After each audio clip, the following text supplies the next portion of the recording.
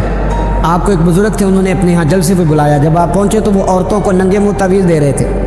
آپ نے دور سے دیکھا تو واپس آ گئے. وہ دوڑے پیچھے, کہنے لگے مولانا کچھ تو خیال کریں, لوگ کیا سوچیں گے, ایسے چلے گئے.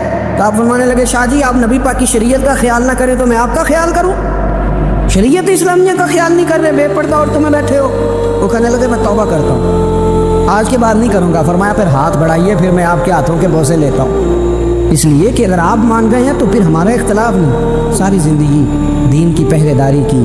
اعلیٰ حضرت رحمۃ اللہ علیہ نے آج سے 150 سال پہلے کہا تھا کہ مسلمان اپنے بینک قائم کریں, اپنا سرمایہ. ایک جو باتیں آج کر رہے ہیں نا آپ کے لوگ دانشور, وہ 125 سال پہلے کہا تھا کہ اپنے بینک بناؤ, آپس میں مسلمان تجارت کریں.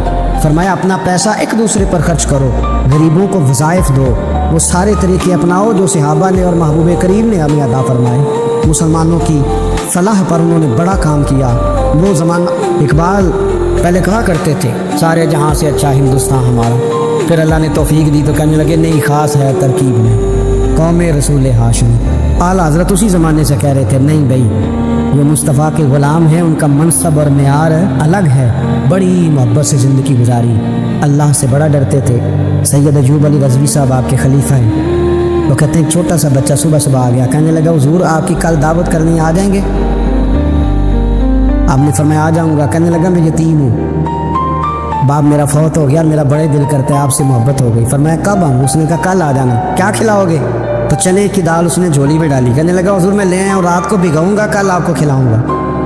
آپ بیمار رہتے تھے, دوپہر کو سودی کے بسکٹ کھایا کرتے تھے.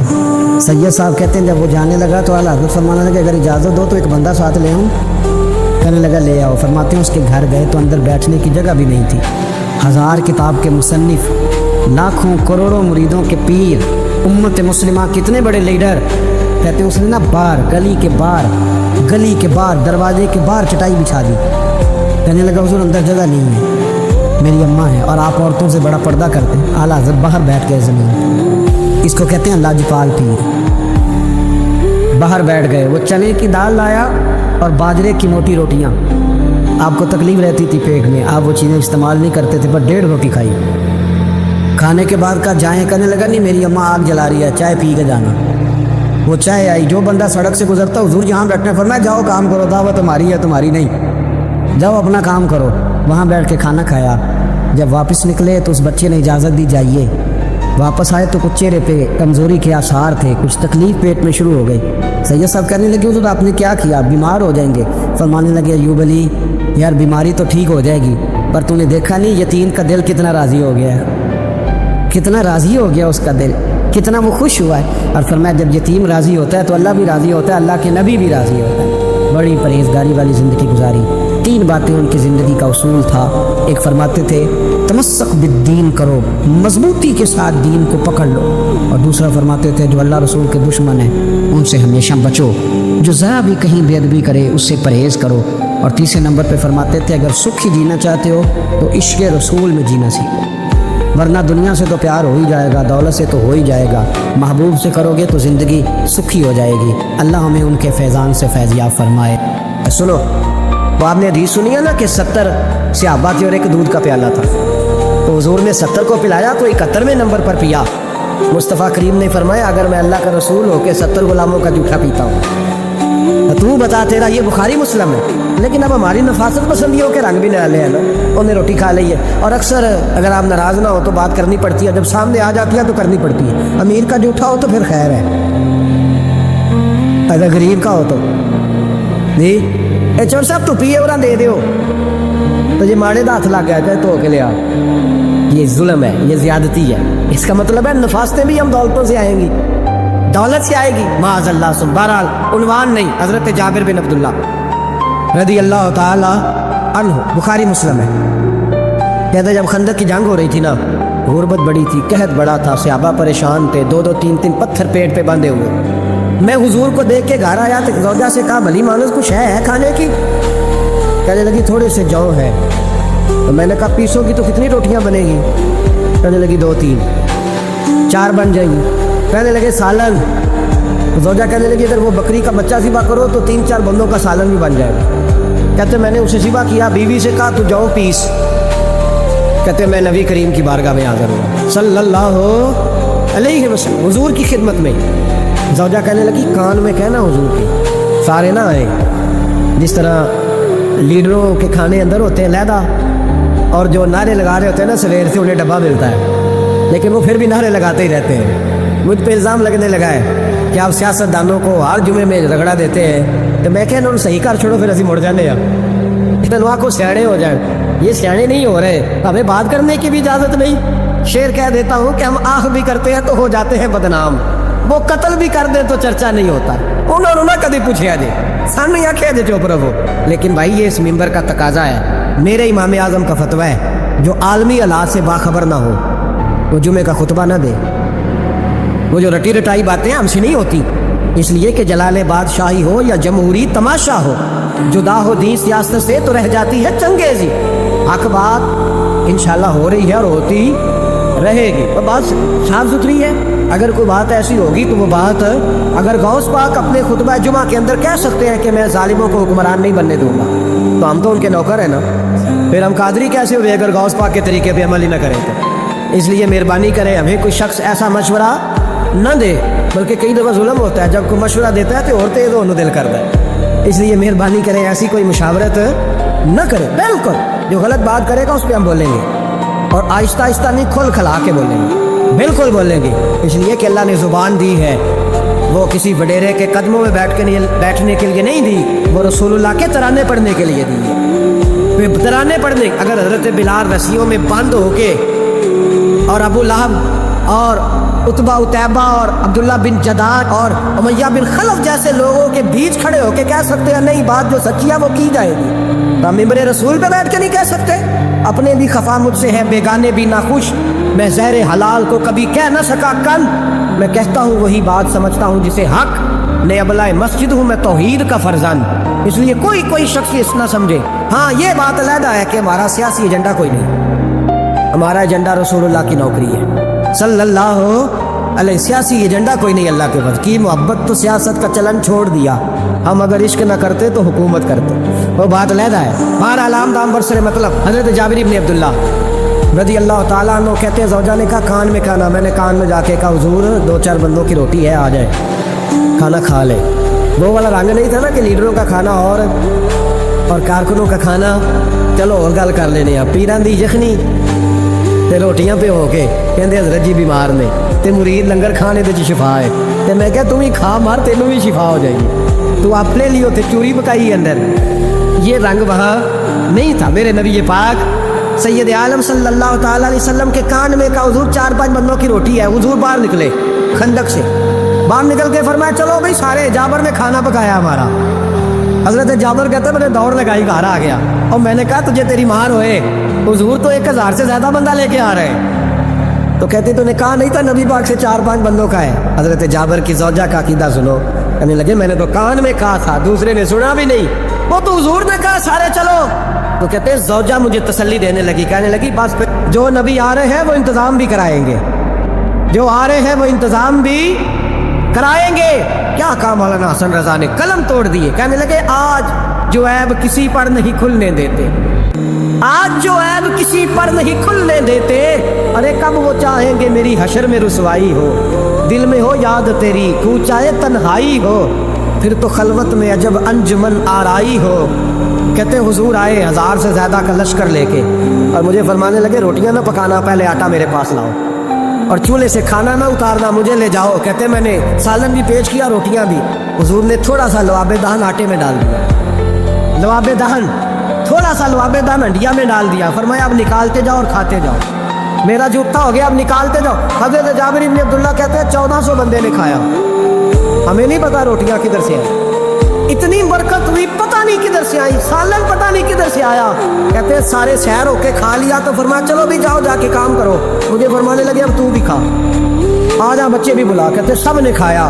حضور اٹھ کے جانے لگے تو فرمایا ذرا روٹیاں دیکھ, پہلے زیادہ تھی کہ اب زیادہ ہے, ذرا دیکھنا سالن پہلے زیادہ تھا کہ اب زیادہ ہے. تو میں نے کہا نہیں حضور پہلے سے زیادہ ہے, میرے محبوب کے تبرک میں اتنی برکت ہے. تو حضور کے وجود سے جو چیز لگ جائے تو اسے قیمتی نہیں سمجھتا. کہاں بیٹھ کے دین پڑھا ہے, یا ہمیں سمجھا لے یا پھر ہم تجھے سمجھائیں. صحیح تینوں سمجھائیے تو صحیح کر کے سمجھائیے. ان لوگوں کو گمراہ کرتے ہو. اتنا غلط نظریہ, اس طرح غلط ہو. میں نا غار ثور پہ چڑھنے لگا تو مجھے وہاں ایک نیچے صاحب مل گئے, کہنے لگے اتنے کی لین چلے ہو.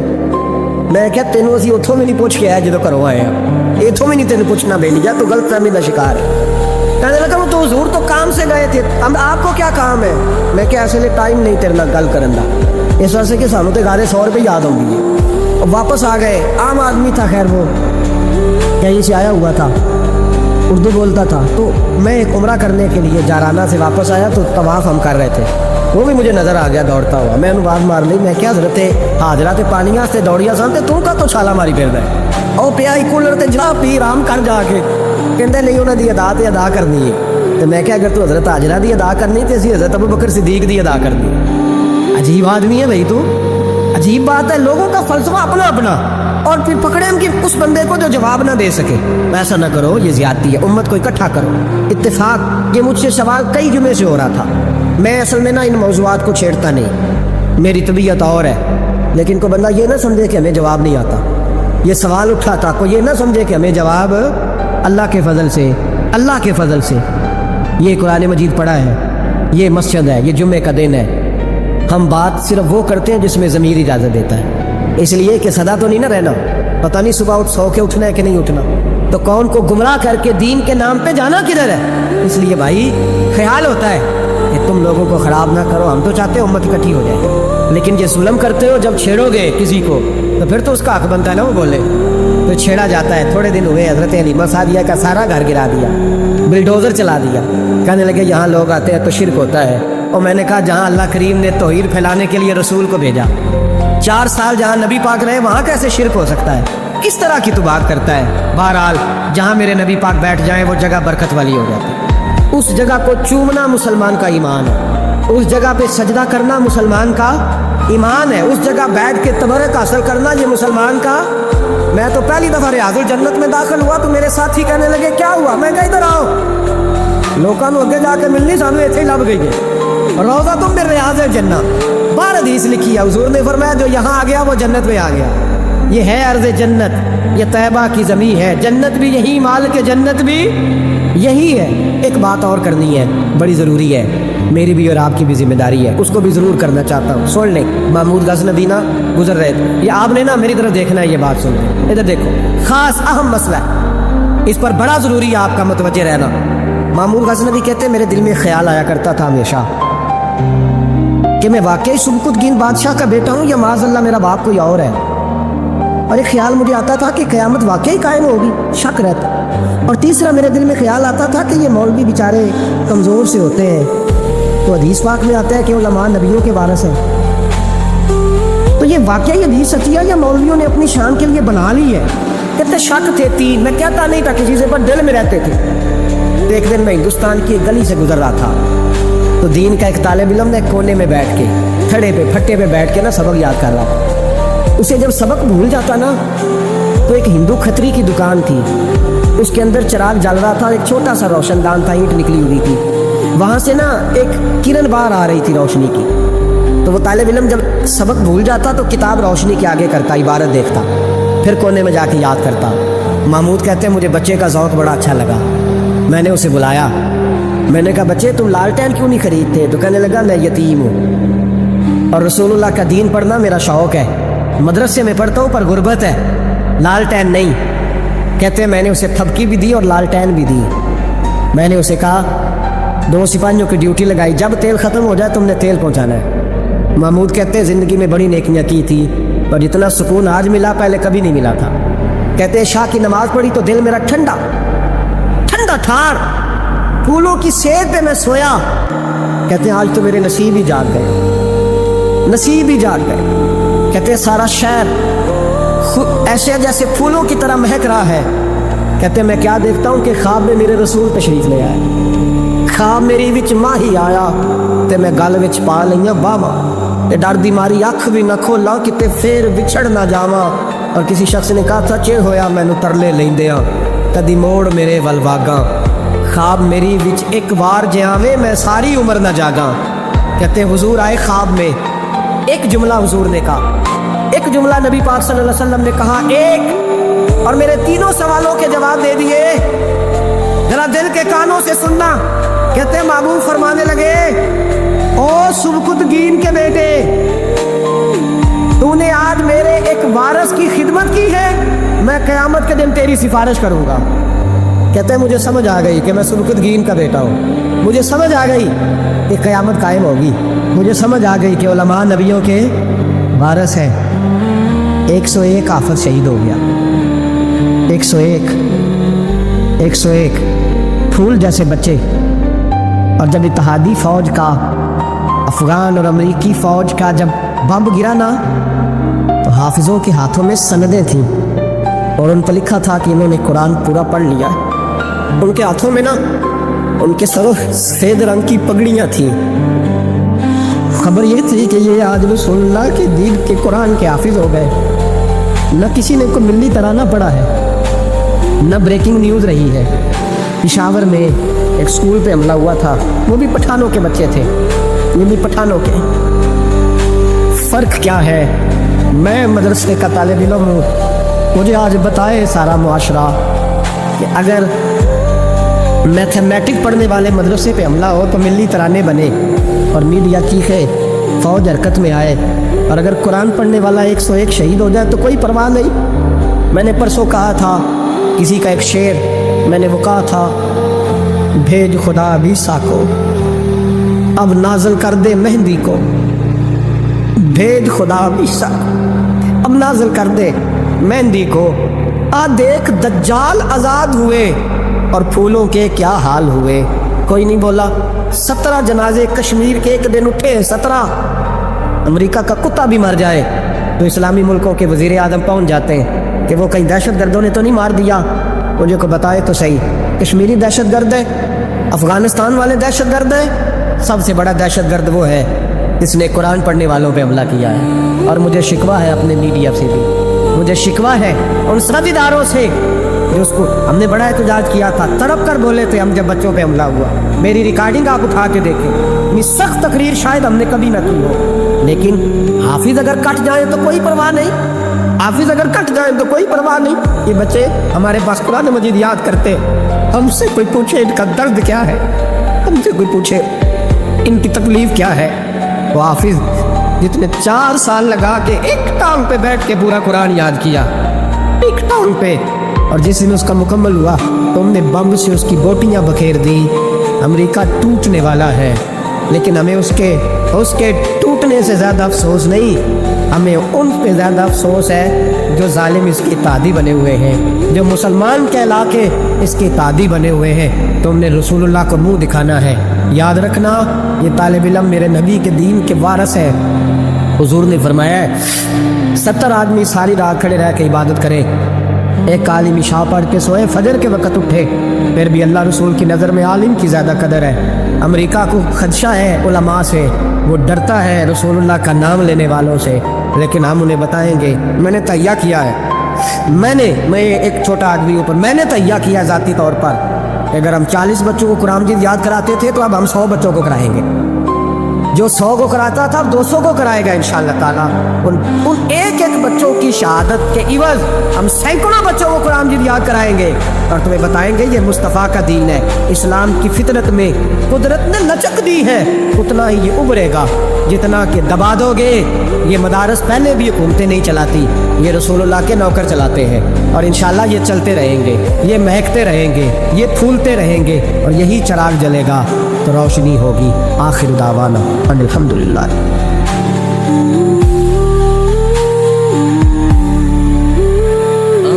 اللہم صلی علی سیدنا محمد النبی الأمی وعلی آلہ وصحبہ وسلم۔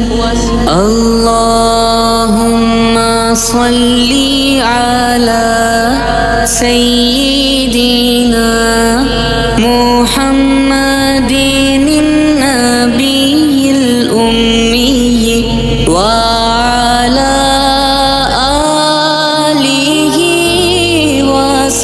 وصحبه وسلم اللهم صل على سيدنا محمد النبي الأمي وعلى آله وصحبه وسلم اللهم صل على سيدنا محمد النبي الأمي وعلى آله وصحبه وسلم اللهم صل على سيدنا محمد النبي الأمي وعلى آله وصحبه وسلم اللهم صل على سيدنا محمد النبي الأمي وعلى آله وصحبه وسلم اللهم صل على سيدنا محمد النبي الأمي وعلى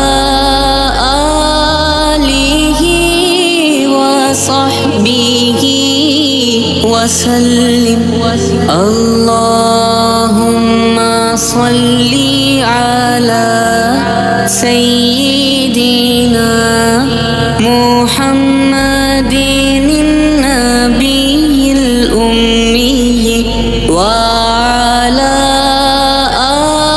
آله وصحبه وسلم اللهم صل على سيدنا